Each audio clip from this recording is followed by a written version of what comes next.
Let's make global news.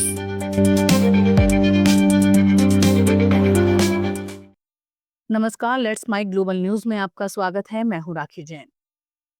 पूर्व British राजदूत Peter मैंडलसन की अमेरिकी यौन अपराधी जेफरी एप्स्टीन से जुड़े नए फाइल्स में एक तस्वीर सामने आई है। इसमें मैंडलसन एक महिला के साथ सिर्फ अंडरवियर और शर्ट में नजर आई है। महिला बाथरूम में है।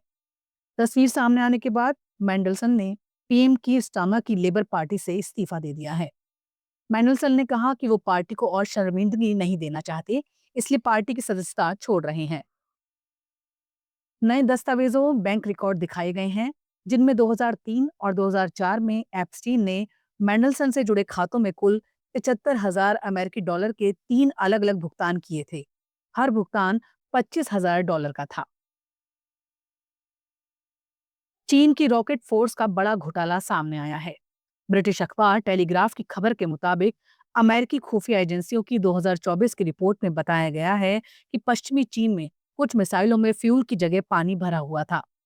रिपोर्ट में यह भी बताया गया कि जिन जगहों से इन मिसाइलों को जमीन के नीचे बने जिन सॉइलों से लॉन्च किया जाना था, वो भी ठीक नहीं थे। ये साइलो इतने भारी और खराब तरीके से बनाए गए थे कि उनके ढक्कन खुल ही नहीं पा रहे थे। इन खुलासों के बाद राष्ट्रपति शी जिनपिंग ने चीन की पीपुल्स लिबरेशन आर्मी की रॉकेट फोर्स के पूरी टॉप लीडरशिप को हटा दिया।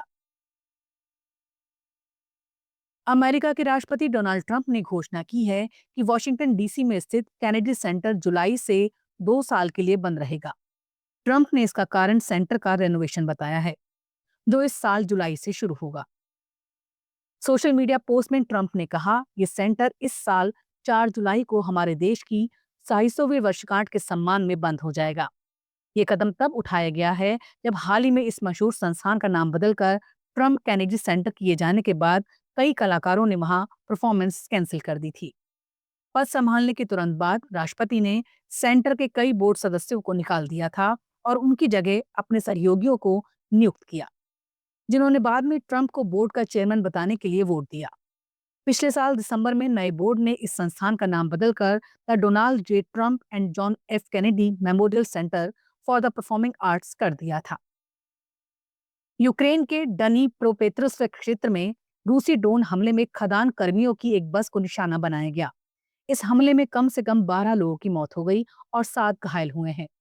स्थानीय पुलिस के मुताबिक बस फ्रंटलाइन से करीब 65 किलोमीटर दूर चल रही थी। मृतक यूक्रेन की सबसे बड़ी निजी ऊर्जा कंपनी डीटीए के कर्मचारी थे, जो शिफ्ट खत्म होने के बाद खदान से लौट रहे थे। यूक्रेन की स्टेट इमरजेंसी सर्विस की ओर से जारी तस्वीरों में बस की साइड की खिड़कियां टूट चुकी हैं और आगे का शीशा लटकता नजर आ रहा है। एक अन्य ड्रोन हमले में डिप्रो शहर में एक पुरुष और एक महिला की मौत हो गई। इसके अलावा दक्षिण जजोपोरिया क्षेत्र में एक ड्रोन ने मैटर्निटी अस्पताल को भी निशाना बनाया।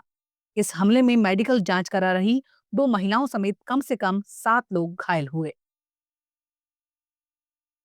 गजा पट्टी और मिस्र के बीच रफाह बॉर्डर को फलस्तीनियों के लिए खोल दिया गया है। इसके बाद फलस्तीनियों ने रफाह बॉर्डर क्रॉसिंग से अंदर जाना शुरू कर दिया है। पिछले 2 साल से इसे ज्यादातर बंद रखा गया था। कुछ फलस्तीनियों को मिस्र के अस्पतालों में इलाज के बाद इलाके में वापस आने की इजाजत दी जा रही है। इसे दोबारा खोलना राष्ट्रपति ट्रंप की गजा के लिए सीज फायर योजना का एक अहम हिस्सा है। हालांकि इजराइल हर दिन सिर्फ 50 मरीजों को किसी भी दिशा में आने जाने देगा। इसके साथ ही हर मरीज के साथ ज्यादा से ज्यादा 2 लोग आ या जा सकेंगे और उन्हें कोई भी सामान ले जाने की इजाजत नहीं होगी। ब्रिटिश प्रिंस एंड्रयू ने 2008 में यौन अपराधी जेफरी एप्स्टीन को अपनी बेटियों की तस्वीरें भेजी थी। ये खुलासा 2010 और 2011 के ईमेल से हुआ है, जिसे जस्टिस डिपार्टमेंट ने 30 जनवरी को जारी किया था। प्रिंस एंड्रयू की तरफ से एप्स्टीन को 20 दिसंबर 2012 को एक कार्ड भेजा गया। उसमें कुल 4 तस्वीरें थीं। 2 तस्वीरों में प्रिंसेस बेट्रिस को फरवरी 2012 में मॉन्ट ब्लांक पर चढ़ाई करते हुए दिखाया गया है, जबकि प्रिंसेस यूजीनी की साइकिल चलाते तस्वीर भेजी गई थी। इस महीने की शुरुआत में प्रिंसेस यूजीनी ने अपने पिता एंड्रयू से सभी संपर्क तोड़ने का ऐलान किया था।